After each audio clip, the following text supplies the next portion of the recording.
اعوذ باللہ من الشیطان الرجیم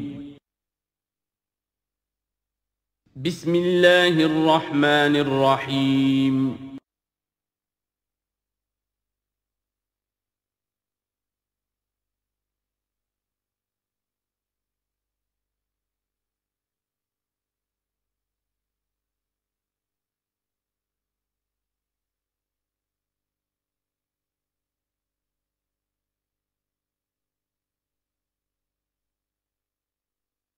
اعوذ باللہ من الشیطان الرجیم بسم اللہ الرحمن الرحیم الذین ينفقون اموالهم باللیل والنہار سرا وعلانیۃ فلہم اجرہم عند ربہم ولا خوف علیہم ولا هم یحزنون الذین یاکلون الربا لا یقومون الا کما یقوم الذی یتخبطہ الشیطان من المس ذلک بانہم قالوا انما البیع مثل الربا واحل اللہ البیع وحرم الربا فمن جاءه موعظة من ربه فانتهى فله ما سلف وأمره إلى الله ومن عاد فأولئك أصحاب النار هم فيها خالدون صدق الله العظيم رب اشرح لي صدري ويسر لي أمري واحلل عقدة من لساني يفقهوا قولي۔ ابھی سورہ مبارکہ کا وہ رکوع ہم پڑھ رہے ہیں کہ جو آج کے حالات میں اہم ترین ہے، اس لیے کہ اس دور میں اللہ کے خلاف بغاوت کی سب سے بڑی شکل تو ہے غیر اللہ کی حاکمیت کا تصور۔ سب سے بڑا شرک یہ ہے، نفسیاتی اعتبار سے سب سے بڑا شرک مادے پر توکل، بتوں سے تجھ کو امید خدا سے نومیدی، مجھے بتا تو صحیح اور کافری کیا ہے۔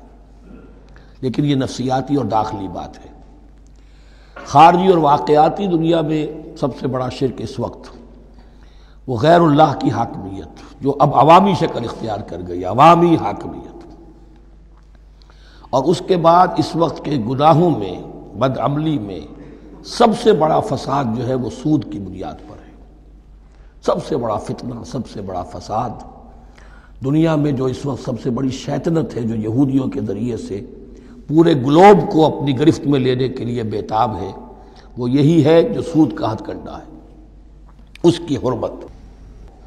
یہاں ایک سوال میرے ذہن میں کبھی کبھی پیدا ہوتا تھا کہ یہ جو پہلی آیت ہے اس کا تعلق تو انفاق فی سبیل اللہ کے ساتھ ہے، اسے پچھلے رکوع کے ساتھ شامل ہونا چاہیے تھا، لیکن بعد میں یہ حقیقت مجھ پر منکشف ہوئی کہ بڑی حکمت کے ساتھ اس آیت کو اس رکوع کے ساتھ شامل کیا گیا ہے۔ وہ حکمت میں بعد میں بیان کروں گا۔ الذین ينفقون اموالهم باللیل والنہار، وہ لوگ کہ جو اپنا مال خرچ کرتے رہتے ہیں رات کو بھی دن میں بھی، سرم وعلانیتاً، خفیہ طور پر بھی اعلانیہ بھی، صدقات واجبہ اعلانیہ، صدقات نافلہ خفیہ، انفاق فی سبیل اللہ خفیہ۔ فلہم اجرہم عند ربہم ولا خوف علیہم ولا هم یحزنون، ان کے لیے ان کا اجر محفوظ ہے ان کے رب کے پاس، نہ ان پر کوئی خوف طاری ہوگا اور نہ ہی وہ کسی حزن سے دوچار ہوں گے۔ الذین یاکلون الربا، اب ربا کا مسئلہ شروع ہو رہا ہے، جو سود کھاتے ہیں۔ وجہ کیا ہے؟ اصل مسئلہ ہے اس سرپلس ویلیو کا۔ آپ کا کوئی شغل ہے، آپ کی ملازمت ہے، آپ کما رہے ہیں، آپ کا خرچ پورا ہو رہا ہے، کچھ بچت بھی ہو رہی ہے۔ اب اس بچت کا اصل مصرف کیا ہے؟ یسألونک ماذا ينفقون قل العفو۔ اصل راستہ تو یہ ہے کہ اس کو دے دو اللہ کی راہ میں، یا محتاجوں کو یا اللہ کے دین کو۔ لیکن اب جو سود خورانہ ذہنیت ہے وہ یہ کہ اس بچت کو بھی مزید کمائی کا ذریعہ بناؤ، یہ سود خورانہ ذہنیت ہے۔ لہذا اصل میں سود خوری انفاق کا کی ضد ہے، اور یہ عقدہ مجھ پر کھلا جبکہ القرآن یفسر بعضہ بعضا، اس اصول کے تحت جب سورہ روم کی آیات کا میں نے مطالعہ کیا، وہاں یہی شکل آپ کو نظر آئے گی کہ ان دونوں کو مقابلے میں لایا گیا ہے، اللہ کی رضا جوئی کے لیے انفاق اور ربا، سود پر رقم دینا۔ وما آتیتم من ربا لیربو فی اموال الناس فلا یربو عند اللہ، جو کچھ تم دیتے ہو سود پر کہ وہ بڑھے لوگوں کے مال میں، محنت وہ کر رہا ہے اور آپ اس کی کمائی میں سے آپ وصول کر رہے ہیں اپنے اس سرمایہ کی وجہ سے۔ تو یہ گویا کہ آپ کا مال اس کے مال میں اس کی محنت سے بڑھ رہا ہے، الذی ما آتیتم من ربا لیربو فی اموال الناس فلا یربو عند اللہ، اللہ کے ہاں بڑھوتری نہیں ہوتی. وما آتیتم من زکاۃ تریدون وجہ اللہ فاولئک هم المضعفون، اور وہ جو تم زکوٰۃ اور صدقات میں دے دیتے ہو اللہ کی رضا جوئی کے لیے، تو وہ ہیں جو دوہرے چوہرے کر رہے ہیں، ان کا مال بڑھ رہا ہے، اس کی بڑھوتری ہو رہی ہے. تو انفاق فی سبیل اللہ، صدقات، زکوٰۃ، اس کے بالمقابل، اس کے برعکس ہے اپنی اس بچت کے مال کو. اور آپ کو معلوم ہے آج کی بینکنگ سسٹم کا سب سے زیادہ زور بچت کی اسکیم، اور یہ سب کا سب جو ہے در حقیقت saving bank, saving account, save کرو، لیکن سیو کرو مزید کمانے کے لیے. سیو جو ہے اس لیے نہیں ہے کہ اپنا پیٹ کاٹو اور غربا کو دو، اپنا سٹینڈرڈ آف لیونگ کم کرو اور اللہ کے دین کے لیے خرچ کرو، یہ نہیں، بلکہ اس لیے کہ وہ جو تم بچاؤ وہ ہمیں دو، تاکہ وہ ہم سود پر زیادہ رقم، زیادہ شرح سود پر دوسروں کو دے اور تھوڑا شرح سود تمہیں دے دے. اب اس کے برعکس الذین یاکلون الربا، جو لوگ سود کھاتے ہیں، لا یقومون الا کما یقوم الذی یتخبطہ الشیطان من المس، وہ نہیں کھڑے ہوتے مگر ان کی طرح سے کہ جن کو شیطان نے مخبوط الحواس بنا دیا ہو چھو کر. یہاں عام طور پر یہ سمجھا گیا کہ یہ قیامت کے دن کا نقشہ ہے. یہ قیامت کے دن کا نقشہ تو ہوگا ہی، اس دنیا میں بھی سود خوروں کا حال یہی ہے. اور اگر ان کا نقشہ دیکھنا ہو تو کسی سٹاک ایکسچینج کو جا کے دیکھ لیجئے، معلوم ہوگا دیوانے ہیں، پاگل ہیں، چیخ رہے ہیں، دوڑ رہے ہیں، بھاگ رہے ہیں. وہ انسان نہیں نظر آتے اس وقت جو بھی کچھ ہو رہا ہوتا سٹاک ایکسچینج کے اندر. مخبوط الحواس انسان جو ہے وہ ہو جاتا ہے یہ سود خوری کی وجہ سے. الذین یاکلون الربا لا یقومون الا کما یقوم الذی یتخبطہ الشیطان من المس ذلک بانہم قالوا انما البیع مثل الربا. اور ان کے سب سے بڑھ کر مخبوط الحواس ہونے کا مظہر یہ ہے، یہ اس لیے کہ وہ کہتے ہیں کہ بیع بھی تو ربا کی طرح ہے، بیع بھی تو سود ہے. میں نے 100 روپے کا مال خریدا، 110 میں بیچ دیا، 10 بچ گئے، یہ ربا ہے. ربا جائز ہے. 100 روپے کسی کو دیے اور 110 لیے، یہ سود ہو گیا. بھائی کیوں ہو گیا؟ 100 روپے کی شے دے دی، یہ 100 روپیہ دے دیا، کیا فرق پڑا؟ 10 لاکھ کا مکان بنایا، 4000 کے قرضے کے ماہانہ کرائے پر دے دیا، جائز ہو گیا. 10 لاکھ کسی کو دیا اور اس سے 4000 روپیہ مہینہ دینا شروع کیا، یہ سود ہو گیا، حرام ہو گیا. عقلی طور پر یہ باتیں ہیں کہ جو سود کے حامیوں کی طرف سے کہی جاتی. انما البیع مثل الربا، بیع میں بھی جو نفع ہوتا ہے، ربح اور ربا، یہ میں اس وقت بیان کر چکا ہوں سورہ بقرہ کے دوسرے رکوع کے ضمن میں. تو یہ جان لیجئے کہ اس ظاہری سی مناسبت کی وجہ سے ان کا مخبوط الحواس لوگ جو ہیں وہ اس دونوں کے اندر کوئی فرق محسوس نہیں کرتے. یہاں اللہ تعالیٰ نے ان کے قول کا عقلی جواب نہیں دیا، بلکہ جواب کیا دیا؟ احل اللہ البیع وحرم الربا. اللہ نے بیع کو حلال قرار دیا ہے اور ربا کو حرام قرار دیا ہے. اب تم بات یہ کرو، اللہ کو مانتے ہو یا نہیں؟ رسول کو مانتے ہو یا نہیں؟ قرآن کو مانتے ہو کہ نہیں؟ یا اپنی عقل کو مانتے ہو؟ اگر تم مسلمان ہو، اگر تم مومن ہو، تو اللہ کا حکم جو وہ فرمائے، نہ صرف اللہ کا، جو رسول کا ہے. ما آتاکم الرسول فخذوہ وما نہاکم عنہ فانتہوا، جو کچھ رسول تمہیں دے لے لو، اور جس چیز سے روک دے رک جاؤ. یہ تو شریعت کا معاملہ ہے. ویسے اس میں جو فرق واقع ہوتا ہے وہ یہ ہے کہ ایک ہے فلوئڈ منی، فلوئڈ کیپٹل، ایک ہے فکسڈ کیپٹل. مکان 10 لاکھ کا ہے، لیکن مکان سے جو شخص رہ رہا فائدہ کیا اٹھائے گا؟ 1 مہینے رہے گا نا، بس اس کا بدل آپ نے لے لیا. 10 لاکھ روپے کسی کو نقد دے دیے، وہ کسی کام میں لگائے گا، 12 لاکھ بھی بن سکتے ہیں، 15 بھی لگ سکتے ہیں، 8 بھی رہ سکتے ہیں. اس میں آپ نے فکسڈ اگر لیا تو یہ حرام ہے. ان دونوں میں اگرچہ عام طور پہ کہا جائے گا یہ بھی کیپٹل ہے وہ بھی کیپٹل ہے، مکان بھی تو سرمایہ کی ایک شکل ہے، لیکن یہ فکسڈ کیپٹل ہے، اس کی شکل بدل نہیں رہی ہے. اس مکان میں تو ایک شخص رہ جائے گا، سکنا ہوگا، اس کی رہائش ہے، یا آپ کہیں گے اس کی ویئر اینڈ ٹیئر ہے تو اس کا آپ نے بدل لے لیا، بس ختم. لیکن وہ جائے گا، وہ مکان آپ کے لیے رہ جائے گا. لیکن یہ کہ 10 لاکھ جس کو دیا نقد، وہ کاروبار کرے گا، کچھ اور کہیں لگائے گا، اس کے اندر اضافہ بھی ہو سکتا ہے، کمی بھی ہو سکتی ہے. اس میں پھر فکسڈ پروفٹ لینا یہ ہے حرام، اور ان دونوں میں کوئی مناسبت نہیں. لیکن اللہ تعالیٰ نے یہ جواب نہیں دیا. جواب دیا احل اللہ البیع وحرم الربا فمن جاءہ موعظۃ من ربہ فانتہی فلہ ما سلف، تو جس شخص کے پاس اس کے رب کی طرف سے یہ نصیحت پہنچ گئی اور وہ باز آ گیا، رک گیا، فلہ ما سلف، تو جو کچھ پہلے وہ لے چکا ہے وہ اس کا ہے، وہ اس سے واپس نہیں لیا جائے گا، حساب کتاب نہیں کیا جائے گا کہ تم اتنا سود کھا چکے ہو واپس کرو۔ لیکن اس کا یہ مطلب بھی نہیں کہ اس کا کوئی گناہ ان پر نہیں ہوگا، وَأَمْرُهُ إِلَى اللَّهِ، اللہ کے حوالے رہے گا، معلق رہے گا، اللہ چاہے گا تو معاف بھی کر دے گا اور اللہ چاہے گا تو پچھلے سود کے اوپر بھی اس کی سرزنش ہوگی۔ امرہ الی اللہ ومن عاد، لیکن اس نصیحت کے آنے کے بعد بھی جس نے دوبارہ یہ حرکت کی فاولئک اصحاب النار هم فیہا خالدون، تو یہ جہنمی ہے اور اس میں ہمیشہ ہمیشہ رہے گا۔ یمحق اللہ الربا ویربی الصدقات، اللہ تعالیٰ ربا کو مٹاتا ہے، دباتا ہے۔ اور ہمارے زمانے میں شیخ محمود احمد مرحوم نے ایک کتاب لکھی ہے مین اینڈ منی، اس میں ثابت کیا ہے جہاں جو یہ سود کا معاملہ چلتا ہے تین چیزیں ساتھ ساتھ بڑھتی چلی جاتی ہیں، جتنا سود بڑھے گا ان امپلائمنٹ بڑھے گی، انفلیشن بڑھے گی، نتیجے میں انٹرسٹ ریٹ بڑھے گا، جیسے انٹرسٹ ریٹ بڑھے گا ان امپلائمنٹ مزید ہوگی، انفلیشن زیادہ ہوگی، اس سے وشس سرکل، اور اسی کے نتیجے میں تباہی ہو جاتی ہے، چھپی رہتی ہے وہ تباہی۔ وہ تو ایک ہی وقت میں بینک کرپٹ ہوگا، کوئی بینک، بڑے بڑے بینک جو ہیں دیوالے نکلیں گے، ابھی جو کوریا کا حشر ہو رہا ہے اور جو اس سے پہلے روس کا ہو چکا ہے، یہ سارا جو ہے یہ یوں سمجھیے شیش محل کی طرح ہے، اس میں تو ایک پتھر پڑے گا تو ٹکڑے ہو جائیں گے۔ ومن عاد فاولئک اصحاب النار هم فیہا خالدون یمحق اللہ الربا ویربی الصدقات، اللہ تعالیٰ پالتا ہے، صدقات کو پالتا ہے، بڑھاتا ہے اللہ کے ہاں۔ وہ آیت میں سنا چکا ہوں آپ کو، سورہ روم کی 39ویں آیت ہے یہ، وما آتیتم من ربا لیربو فی اموال الناس فلا یربو عند اللہ وما آتیتم من زکاۃ تریدون وجہ اللہ فاولئک هم المضعفون واللہ لا یحب کل کفار اثیم، اور اللہ کو ہرگز پسند نہیں ہے وہ سب کہ جو ناشکرے ہیں اور گناہ گار ہیں۔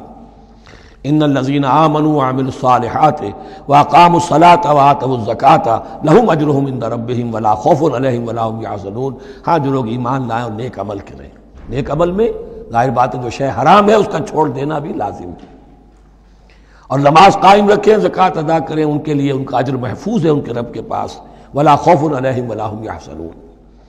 یا ایھا الذین آمنوا اتقوا اللہ وذروا ما بقی من الربا، اے ایمان والو اللہ کا تقوی اختیار کرو اور چھوڑ دو جو رہ گیا ہے سود میں سے۔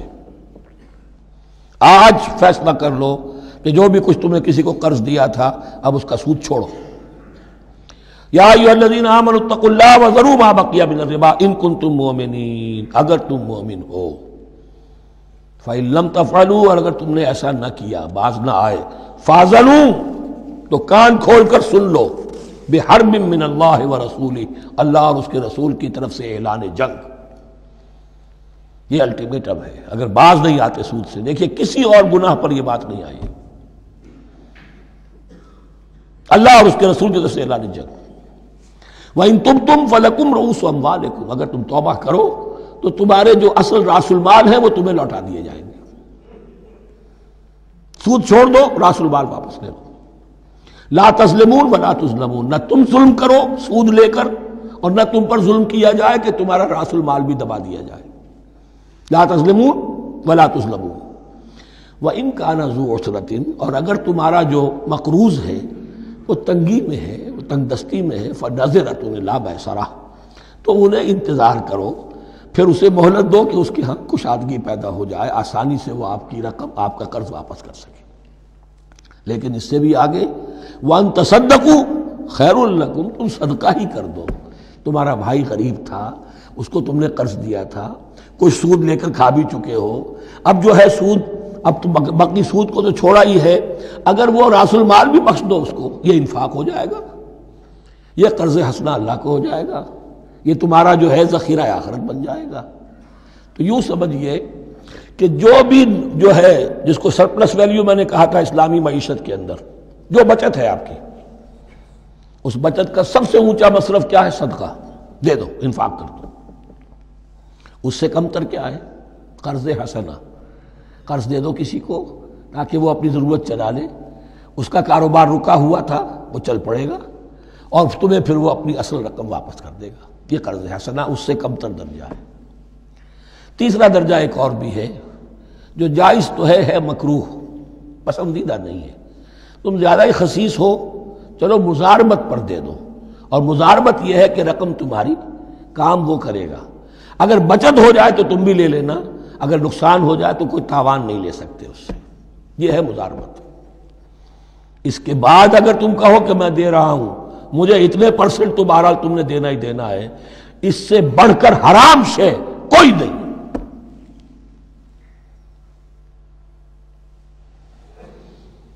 وَإِنْ كَانَ ذُو عُسْرَةٍ فَنَظِرَةٌ إِلَىٰ مَيْسَرَةٍ، تو اگر وہ ہے مقروض تمہارا وہ تنگی میں ہے پھر انتظار کرو، اسے مہلت دو اس کی کشائش تک.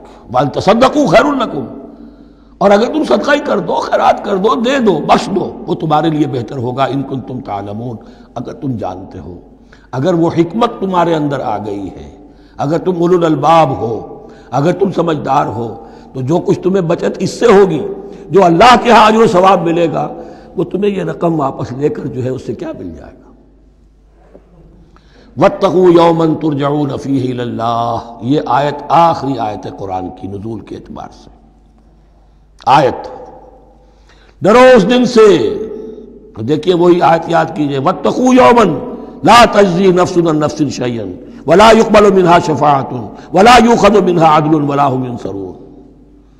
وَاتَّقُوا يَوْمًا لَا تَجْزِي نَفْسٌ عَن نَفْسٍ شَيْئًا وَلَا يُقْبَلُ مِنْهَا عَدْلٌ وَلَا تَنفَعُهَا شَفَاعَةٌ وَلَا هُمْ يُنصَرُونَ. وَاتَّقُوا يَوْمًا تُرْجَعُونَ فِيهِ إِلَى اللَّهِ، ڈرو اس دن سے جس دن کے لوٹا دیے جاؤ گے تم اللہ کی طرف. ثُمَّ تُوَفَّىٰ كُلُّ نَفْسٍ مَا كَسَبَتْ، پھر ہر جان کو پورا پورا دے دیا جائے گا جو کمائی اس نے کی ہوگی. وَهُمْ لَا يُظْلَمُونَ، اور ان پر کوئی ظلم نہیں ہوگا. اب یہ قرآن مجید کی طویل ترین آیت آ رہی ہے، آیت دین. کوئی قرض کا معاملہ ہے، کوئی قرض کا معاملہ ہے کہ آپ نے کسی کو قرض دیا، یا کوئی کاروباری معاملہ ہے، اشتراک ہے جس میں کہ جو بھی ہوگا بعد میں نتائج نکلیں گے. ان سب کے بارے میں حکم ہے کہ لکھ لیا کرو. ہم کیا کرتے ہیں قرض دیتے ہوئے، اب دوست ہے، بھائی ہے، عزیز ہے، کیا لکھوانا، اس سے کیا کہے گا، اعتماد نہیں ہے. کاروبار شروع ہو گیا، زبانی باتیں کر لی، اس کے بعد رو رہے ہیں، چیخ رہے ہیں، چلا رہے ہیں. یا ایھا الذین آمنوا اذا تداینتم بدین الی اجل مسمى فاکتبوہ، اے اہل ایمان جب بھی تم کوئی معاملہ کرو قرض کا ایک وقت معین تک کے لیے، تو وقت معین ہونا چاہیے. یہ قرض دے رہے ہیں، کب واپس ہوگا. فاکتبوہ، تو اس کو لکھ لیا کرو. یہ فعل امر ہے، الامر للوجوب، واجب ہے یہ. وَلْيَكْتُبْ بَيْنَكُمْ كَاتِبٌ بِالْعَدْلِ، اور چاہیے کہ کوئی لکھنے والا تمہارے مابین عدل کے ساتھ، لکھنے والا کوئی ڈنڈی نہ مار جائے، انہیں بھی چاہیے کہ وہ صحیح صحیح لکھے. وَلَا يَأْبَ كَاتِبٌ أَن يَكْتُبَ كَمَا عَلَّمَهُ اللَّهُ فَلْيَكْتُبْ، اور کسی بھی شخص کو جسے اللہ نے سکھایا ہوا ہے کتابت لکھنے کا کام، تو اس کو انکار نہیں کرنا چاہیے لکھنے سے. اللہ نے اسے یہ علم دیا ہے، اسے چاہیے کہ لکھ دے. اس لیے کہ اس معاشرے میں پڑھے لکھے لوگ تو بہت کم ہوتے تھے. اب بھی یہ ہوتا ہے، عرائض نویس وغیرہ ہوتے ہیں، وثیقہ نویس ہوتے ہیں، پیسے دے کے ان کو جو لکھواتے ہیں. لیکن اگر کوئی وثیقہ نویس جو ہے بے ایمانی کرے اور لکھنے میں کوئی کمی کر جائے، تو جو جس کے اوپر ذمہ داری ہے اسے نقصان پہنچ جائے گا. وَلْيَكْتُبْ بَيْنَكُمْ كَاتِبٌ بِالْعَدْلِ، اور چاہیے کہ لکھنے والا تمہارے مابین انصاف کے ساتھ لکھے. وَلَا يَأْبَ كَاتِبٌ أَن يَكْتُبَ كَمَا عَلَّمَهُ اللَّهُ فَلْيَكْتُبْ، اور نہ انکار کرے کوئی لکھنے والا اس سے کہ وہ لکھے جیسے اللہ نے اسے سکھایا ہے، تو لکھنا چاہیے. وَلْيُمْلِلِ الَّذِي عَلَيْهِ الْحَقُّ، لکھتے وقت املا وہ کرائے جس کے ذمے رقم آ رہی ہے، جس پر حق آ رہا ہے. علیہ الحق، وہ لکھوائے. جس کا مال ہے وہ نہ لکھوائے، جس پر ذمہ داری آ رہی ہے وہ لکھوائے، جو میں کیا ذمہ داری لے رہا ہوں. وَلْيَتَّقِ اللَّهَ رَبَّهُ، اور اللہ سے ڈرتا رہے اپنے رب سے. وَلَا يَبْخَسْ مِنْهُ شَيْئًا، اور لکھوانے میں اس میں سے کوئی شے کم نہ کر دے. فَإِنْ كَانَ الَّذِي عَلَيْهِ الْحَقُّ سَفِيهًا، اب اگر وہ جو مقروض ہے، جو قرض دے رہا ہے، جس کے ذمے کوئی ذمہ داری آ رہی ہے، وہ ناسمجھ ہے یا بوڑھا ہے، ضعیف ہے، اور لا یستطیع ان یمل، یا اس کے اندر یہ اتنی صلاحیت نہیں ہے کہ املا کرا سکے. یہاں املا کے معنی میں ہے. ہوا فلیملل ولیہ بالعدل، تو اگر وہ نہیں املا کرا سکتا تو اس کا کوئی ولی ہو، اس کا کوئی وکیل ہو، اس کا کوئی اٹارنی ہو، وہ اس کی طرف سے اس کو لکھوائے۔ واستشہدوا شہیدین من رجالکم، یہ ایک ہی آیت چل رہی ہے ابھی، پورے رکوع کے اوپر ایک آیت پھیلی ہوئی ہے، سوائے آخر میں تھوڑا سا حصہ دوسری آیت آئے گی۔ واستشہدوا شہیدین من رجالکم، اور گواہ بنا لیا کرو دو اپنے مردوں میں سے، فإن لم یکونا رجلین، اور اگر دو مرد دستیاب نہ ہو، فرجل وامرأتان، تو ایک مرد اور دو عورتیں، ممن ترضون من الشہداء، اور وہ بھی دونوں کے نزدیک مقبول ہوں شہداء، کہ ہاں دونوں کو اعتماد ہے ان پر۔ اب یہ جو سوال آ گیا کہ ایک مرد کی جگہ دو عورتیں، دو مرد یا پھر ایک مرد کا ہونا تو لازم ہو گیا، محض عورت کی گواہی نہیں چلے گی، لیکن اس کا آیا مسئلہ ہر قسم کے معاملے کا ہے یا قرض اور مالی معاملات میں وثیقہ نویسی کا، یہ ایک علیحدہ مسئلہ ہے، یہ تو باتیں پھر فقہا کے ہاں تفصیل سے ملتی ہیں، لیکن یہ مسئلہ موجود ہے کہ دو مرد، اور اگر دو مرد دستیاب نہ ہو تو ایک مرد اور دو عورتیں، تو سوال تو پیدا ہو گیا کہ کیا عورت کی گواہی عادی ہے؟ ان تضل احداہما فتذکر احداہما الاخری، مبادا ان میں سے کوئی ایک بھول جائے تو یاد کرا دے دوسری۔ عقلی سوال پیدا ہو گیا، کیا مرد نہیں بھول سکتا؟ کیا جواب ہے اس کا؟ جواب یہ ہے کہ واقعتاً اللہ تعالیٰ نے عورت کے اندر نسیان کا مادہ زیادہ رکھا ہے۔ الا یعلم من خلق وہو اللطیف الخبیر، کیا وہی نہ جانے گا جس نے پیدا کیا ہے؟ اس نے پیدا کیا ہے، وہ جانتا ہے۔ نسیان کا مادہ کیوں زیادہ رکھا یہ بھی سمجھ لیجیے، عقلی بات ہے، منطقی بات ہے۔ She has to play the role of number 2، اسے مرد کے تابع رہنا ہے، جو نمبر 2 ہوتا ہے اس کے اوپر اس کے کبھی احساسات کے اوپر، کبھی جذبات کے اوپر کوئی نہ کوئی کوفت، کوئی قدورت آتی ہے، اور اس میں اللہ تعالیٰ نے ان کا سیفٹی والو رکھا ہوا، بھول جانا، اگر بھولنا نہ ہو، یاد ماضی عذاب ہے یا رب چھین لے مجھ سے حافظہ میرا، یہ نسیان جو ہے یہ بھی ایک بہت بڑی نعمت ہے، ورنہ تو کوئی صدمہ دل سے اتری نا، کوئی غصہ کبھی ختم ہوئی نا، تو بھولنے کا معاملہ یہ سیفٹی ویلو اللہ نے عورت میں زیادہ رکھا ہے، اس لیے کہ اسے مرد کے تابع ہو کر رہنا ہے، اور جب تابع ہو کر رہنا ہے تو اسے زیادہ اس کے احساسات پہ، جذبات پر زیادہ مواقع آئیں گے کہ اس کو کچھ زک پہنچے، اس کے لیے یہ سیفٹی ویلو کے نسیان ہے، یہ زیادہ رکھ دیا گیا ہے۔ ان تضل احداہما فتذکر احداہما الاخری، اب یہ کہ اگر یہ بات سمجھ میں نہ آتی تب بھی اللہ کا حکم ہے ماننا ہے، اگر فسٹ کیپٹل اور فلوئڈ کیپٹل کا فرق سمجھ میں نہیں آتا تب بھی بیع حلال ہے، ربا حرام ہے، اللہ خیر صلی اللہ احل اللہ البیع وحرم الربا، لیکن اگر حکمت سمجھ میں آ جائے تو نور علی نور۔ ولا یابى الشہداء اذا ما دعوا، اور نہ انکار کریں گواہ جب کہ ان کو بلایا جائے، اب گواہی کے لیے بلایا جائے تو گواہ نہیں آ رہے، نخرہ کر رہے، نہیں، ان کو آنا چاہیے، جو اللہ کی کوئی گواہی جو ہے اگر چھپائی ہے تو بہت بڑا ظلم ہے۔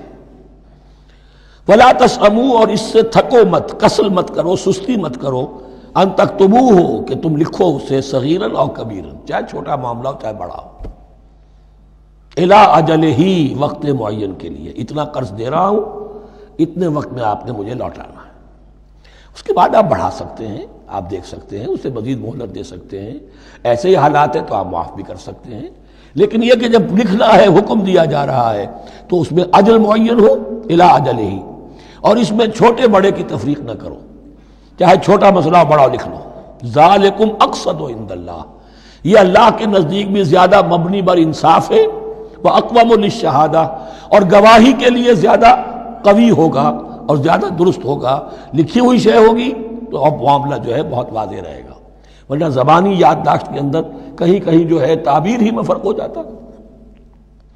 وعدنا اللہ ترتابوا، اور یہ اس کے بہت قریب ہے کہ تم بھولو گے نہیں، الا ان تکون تجارۃ حاضرۃ تدیرونها، الا یہ کہ کوئی لین دین ہو، تجارت ہو جو حاضر ہوتی ہے دست بدست، آپ نے سودا دیا، اس نے پیسے دے دیے، اب کیش میں وہ دے دیجئے یا آپ دینا چاہیں تو، ورنہ یہ شریعت میں لازم نہیں ہے۔ اگر ایسا دست بدست کا معاملہ ہے تو پھر یہ ہے کہ وہ تو ہو گیا ایکسچینج، وہ مال جو ہے دکاندار نے مال دیا، آپ نے پیسے دے دیے، اس کے لکھنے کی ضرورت نہیں ہے۔ الا ان تکون تجارۃ حاضرۃ تدیرونها بینکم، تو اگر وہ تجارت ہو کہ نقد تمہاری چلتی ہے، آپس میں لین دین ہو رہا ہے، فلیس علیکم جناح الا تکتبوها، تو کوئی حرج نہیں ہے تم پر کہ اسے نہ لکھو۔ واشهدوا اذا تبایعتم، اور گواہ بنا لیا کرو جب کوئی مستقبل کا سودا کرو۔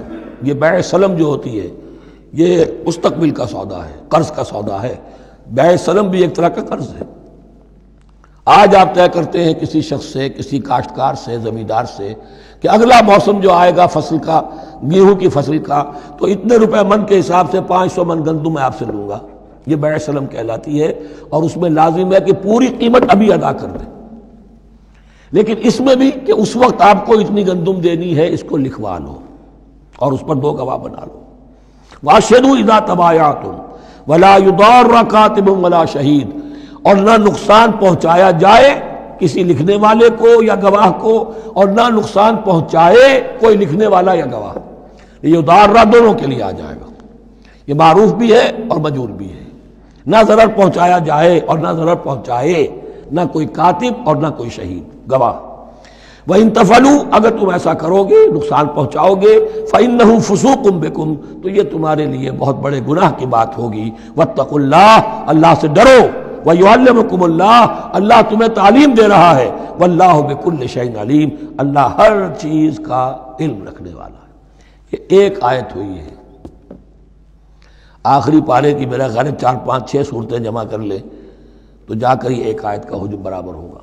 جو میں نے کہا تھا کہ آیات کی تعیین توقیفی ہے، یہ ہمارے حساب کتاب سے، گرامر سے، منطق سے، علم بیان سے کسی سے کوئی تعلق نہیں اس کا۔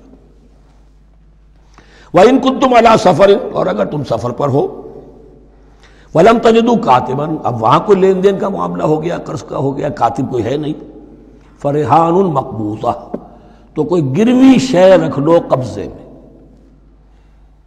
فلاں شے آپ کے قبضے میں رہے گی، آپ اتنے پیسے مجھے دے دیجئے، میں جب یہ واپس کر دوں گا اپنی چیزیں آپ میری چیز مجھے لوٹا دیجیے۔ یہ رہن ہے مقبوضہ، لیکن رہن سے کوئی فائدہ اٹھانے کی اجازت نہیں، وہ سود ہو جائے گا۔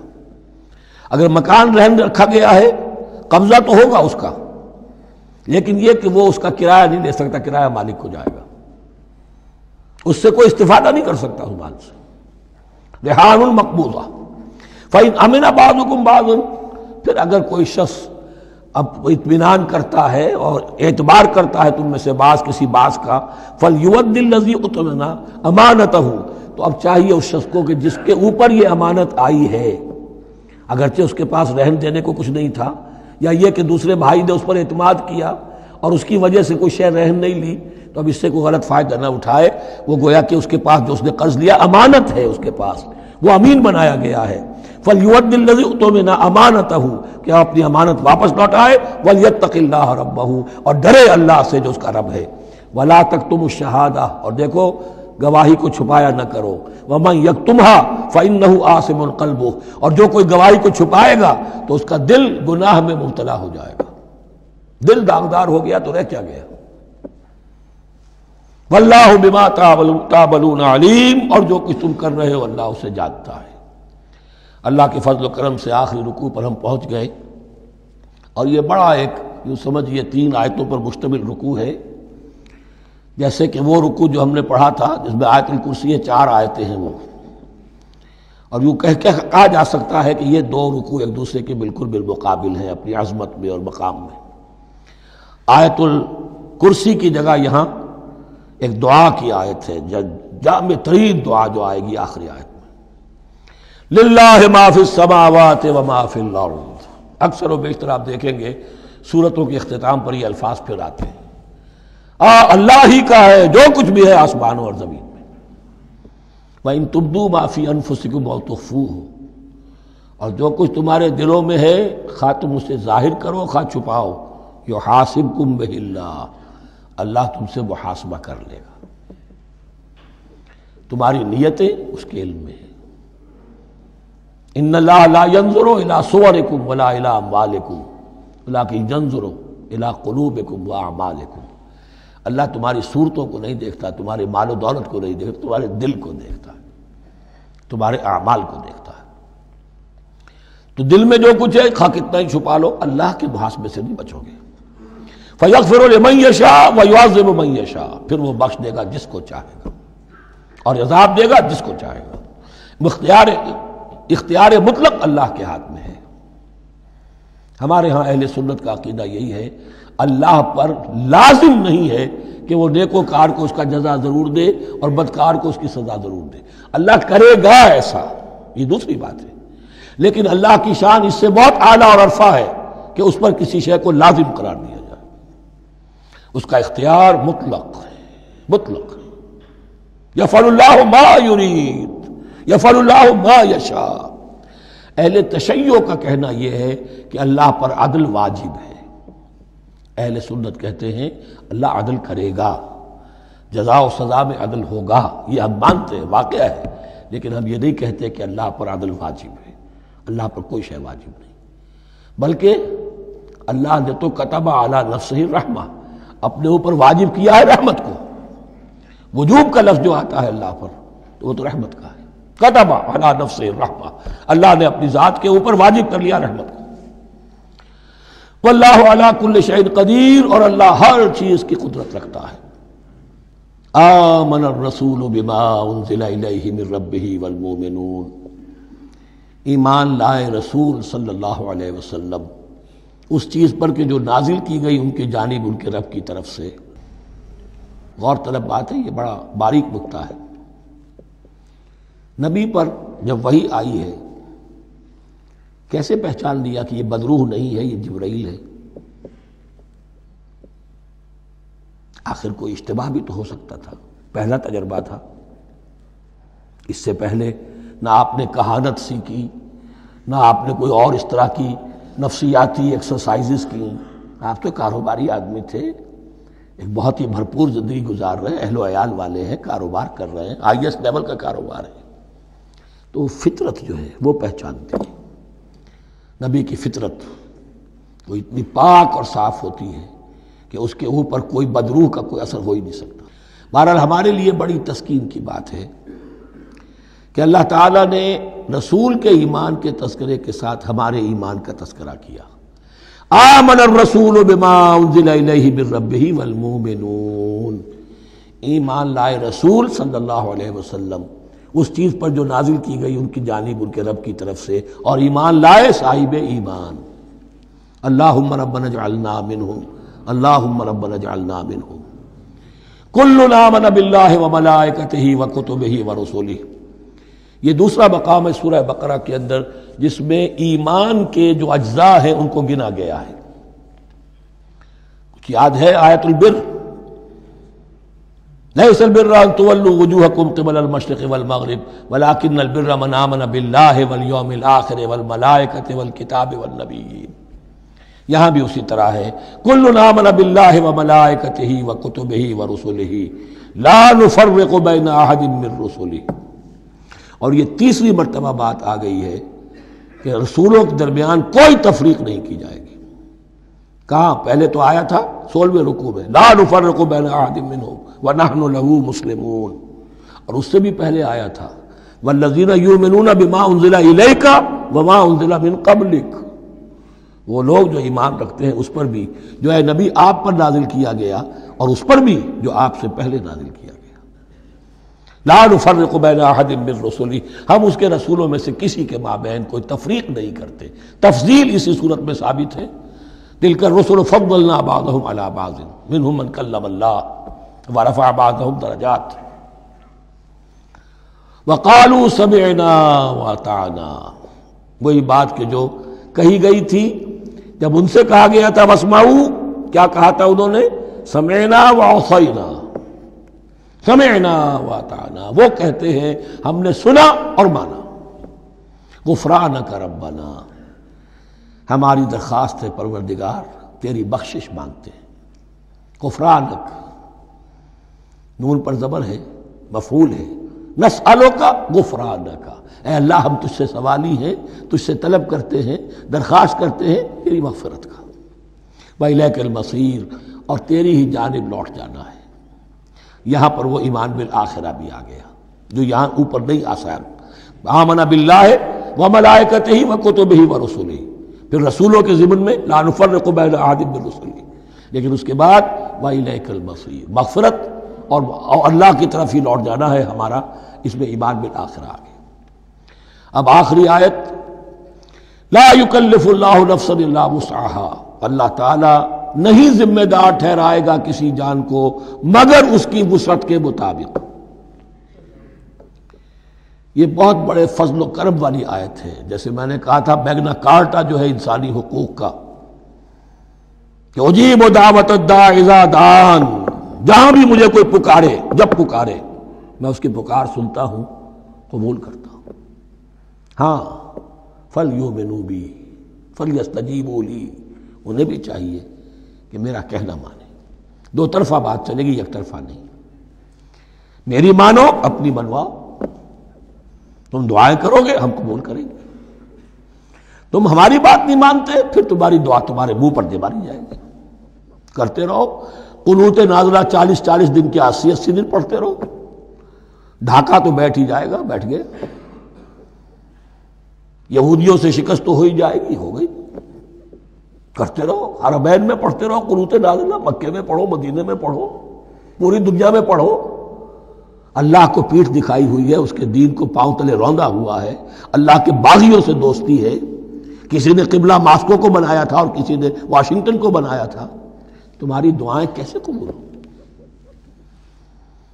لیکن یہ جو آیت ہے یہ اس اعتبار سے بہت بڑی رحمت کی آیت ہے کہ اللہ تعالیٰ کے ہاں وہ اندھے کی لاٹھی والا معاملہ نہیں ہے کہ تمام انسانوں سے محاسبہ ایک ہی سطح پر ہو۔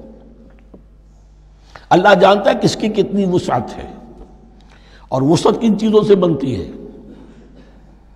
آپ کو کوئی اور جین ملے ہیں، مجھے کوئی اور جین ملے ہیں، انہیں کوئی اور جین ملے ہیں، یہ جینز،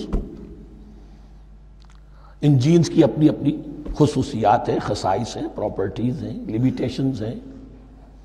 آپ کو کوئی اور ماحول ملا، اسے کوئی اور ماحول ملا، اسے کوئی اور ماحول ملا، تو hereditary factors multiplied by environmental factors, ان دونوں سے ایک شخصیت کا ہیولہ بنتا ہے انسان کا، جس کو پیٹرن کہتے ہیں ہمارے مستری لوگ۔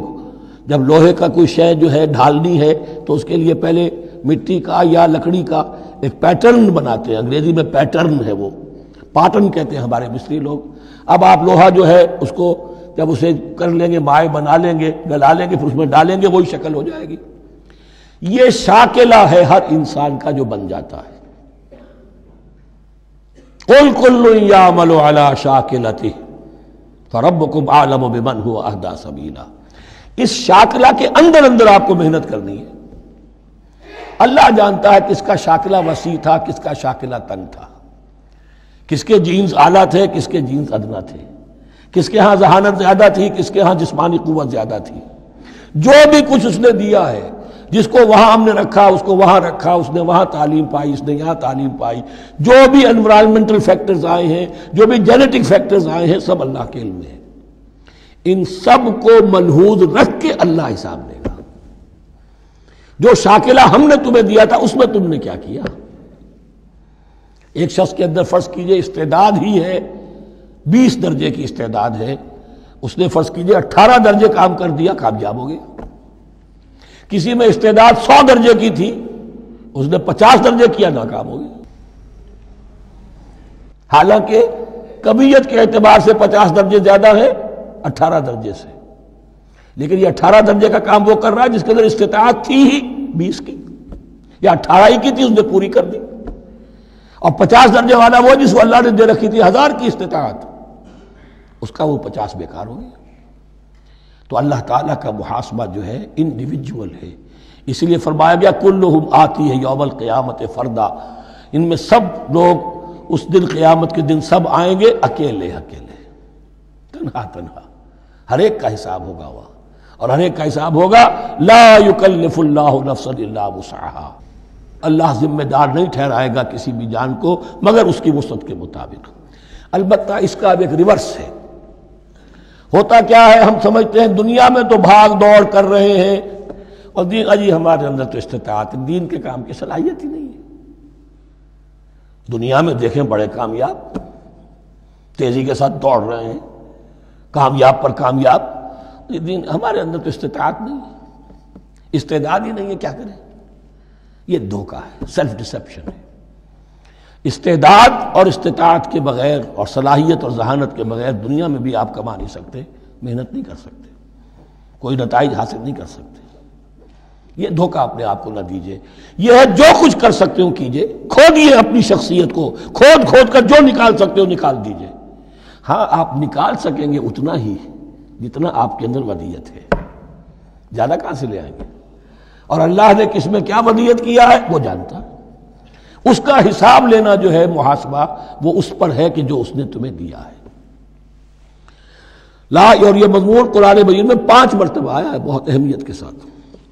لا یکلف اللہ نفسا الا وسعها لها ما کسبت وعلیہا ما اکتسبت. اسی جان کے لیے ہے جو اس نے کمایا، اور اس کے اوپر وبال بنے گا جو اس نے برائی کمائی. لیکن لام اور علا، لہا ما کسبت، جو بھی اس نے نیکی کمائی اس کے حق میں ہے، اس کے لیے ہے، اس کا اجر ملے گا، ثواب ملے گا. اور جو بدی کمائی وہ اس پر وبال بنے گا، اسی کے لیے اس کو سزا ملے گی، اسی کے حوالے سے. اب وہ آخری دعا آ گئی، جامع ترین اور عظیم ترین دعا ہے قرآن مجید کی. ربنا لا تؤاخذنا ان نسینا او اخطانا. اہل ایمان کے راستے پر، عمل صالح کے راستے پر مقدور بھر، امکان بھر اپنی شخصیت کے کونوں کھدروں میں سے بھی نکال کر، اپنی ریزیڈول انرجیز کو بھی نکال کر اللہ کی راہ میں لگا دیں. لیکن اس کے بعد بھی کوئی غرہ نہ ہو، کوئی غرور نہ ہو، کوئی اپنی محنت پر، اپنی نیکی پر، اپنی کمائی پر، اپنے کارناموں پر کہیں انسان دھوکہ نہ کھا جائے. کیفیت کیا رہنی چاہیے؟ وہ یہ ہے تواضع، عجز، انکساری. ربنا لا تؤاخذنا ان نسینا او اخطانا. اے رب ہم سے مواخذہ نہ کیجو اگر ہم بھول جائیں یا ہم سے خطا ہو جائے. نسیان بھی ہے، الانسان مرکب من الخطاء والنسیان. انسان کے اندر یہ دونوں چیزیں، خطا اور نسیان، یہ تو گندھی ہوئی ہیں. خطا یہ ہے کہ آپ نے اپنی امکانی حد تک تو نشانہ ٹھیک لگایا تھا، نشانہ خطا ہو گیا، ٹھیک ہے، کوئی بات نہیں، آپ کی نیت صحیح تھی. ایک اجتہاد کرنے والا اجتہاد کر رہا ہے، امکانی حد تک اس نے کوشش کی ہے کہ صحیح رائے تک پہنچے، لیکن خطا ہو گئی، اللہ معاف کرے گا. اس نے اپنی امکانی کوشش کی تھی، لہذا اسے ثواب ملے گا. مجتہد مخطی بھی ہو تو ثواب ملے گا. مجتہد مصیب ہے، صحیح رائے پر پہنچ گیا ہے تو دوہرا ثواب ملے گا. لیکن مجتہد مخطی ہے تب بھی ثواب ملے گا. تو بھول چوک پر، یہ بھول چوک، خطا جو ہے، چوک صحیح ہے بالکل لفظ اس کے لیے، چوک جانا، نشانہ چوک گیا. تو اے پروردگار جو بھی ہم سے سرزد ہو جائے، غلطی ہو جائے، بھول کی وجہ سے یا خطا کی وجہ سے، اس پر مواخذہ نہ کیجو. ربنا ولا تحمل علینا اصرا کما حملتہ علی الذین من قبلنا. اور اے رب ہمارے، ہم پر وہ بوجھ نہ ڈالیو جس سے ہم لے کر چل نہ سکیں. دیکھیے ایک حمل ہوتا ہے جس سے حمال کا لفظ بنا ہے، جس کو لے کر انسان چلتا ہے. حمال اس بوری کو یا بوجھ کو اٹھا کر چل رہا ہے. جو آپ کی طاقت میں ہے اور جس سے لے کر آپ چل سکیں وہ ہے حمل. اور جو ہو آپ کو بٹھا دے، اسر اس کو کہتے ہیں. یہ لفظ سورہ اعراف میں پھر آئے گا، یضع عنہم اسرہم والاغلال التی کانت علیہم. حضور کی شان یہ بھی تھی کہ انہوں نے لوگوں کے بوجھ جو ان کی طاقت سے بڑھ کر تھے ان کے کندھوں سے اتار دیے. ربنا ولا تحمل علینا اصرا کما حملتہ علی الذین من قبلنا. اے اللہ تو نے بڑے بڑے بھاری بوجھ ہم سے پہلے لوگوں پر ڈالے. شریعت بھی پہلے بھاری تھی، بہت سے معاملات ہم نے دیکھ لیے. روزہ ہمارے لیے کتنا آسان کر دیا گیا، رات کو نکال دیا روزے سے، کہہ دیا خاص طور پہ کھاؤ پیو ضرور، سحری ضرور کرو، تسحروا فإن فی السحور برکہ. کتنی آسانی ہے. رات میں تعلق زن و شو کی اجازت ہے. وہاں ان کے روزے میں چپ بھی تھا، چپ بھی رہو، نہ کھاؤ نہ پیو، نہ تعلق زن و شو، نہ گفتگو. تو آسانی کی ہے. ان کے ہاں یوم سبت کا حکم تھا اتنا سخت، کوئی کام نہیں کرو گے. ہمارے ہاں وہ تھوڑے سے وقت کے لیے، اذا نودی للصلاۃ من یوم الجمعۃ فاسعوا الی ذکر اللہ وذروا البیع. اذان سے لے کر اور نماز کے ادا ہو جانے تک ہر کاروبار دنیاوی حرام ہے. لیکن اس سے پہلے اس کے بعد آپ کر سکتے ہیں، تو آسانی ہے۔ ربنا ولا تحمل علینا اصرا کما حملته علی الذین من قبلنا ربنا ولا تحملنا ما لا طاقت لنا به، اور اے رب ہم پر وہ بوجھ نہ ہم پر عائد کیجو، ہم پر ڈالیو جس کی کہ ہمارے اندر طاقت نہ ہو۔ واعف عنا، ہم سے درگزر فرماتا رہے، ہمیں معاف کرتا رہے، واغفر لنا، اور ہمیں بخشتا رہے۔ مغفرت کا لفظ جو ہے اس کو سمجھ لیجئے ڈھانپنا، مغفر کہتے ہیں خود کو، جو ہیلمٹ پیٹا ہوتا ہے تاکہ گولی جو ہے وہ سر پہ لگے تو یہ آپ کو بچا لے۔ مغفر خود پہنتے تھے تلوار کے وار سے سر کو بچانے کے لیے، سر کو ڈھانپا ہوا مغفر سے۔ تو گناہ کو اللہ تعالیٰ اپنی رحمت سے ڈھانپ دے۔ واغفر لنا، ہماری خطاؤں کی پردہ پوشی فرما دے۔ ورحمنا، اور ہم پر رحم فرما۔ انت مولانا، تو ہمارا مولا ہے، والی ہے، ہمارا پشت پناہ ہے، مددگار ہے۔ اللہ ولی الذین آمنوا یخرجہم من الظلمات الی النور فانصرنا علی القوم الکافرین، بس ہماری مدد فرما کافروں کے مقابلے میں۔ انہی الفاظ پر وہ دعا ختم ہوئی تھی جو طالوت کے ساتھیوں نے کی تھی علیہ الصلوۃ والسلام۔ اصل میں یہ دعا اب تلقین کی جا رہی ہے، مرحلہ سخت آ رہا ہے، مرحلہ سخت ہے اور جان عزیز، تاب لاتے ہی بنے گی غالب۔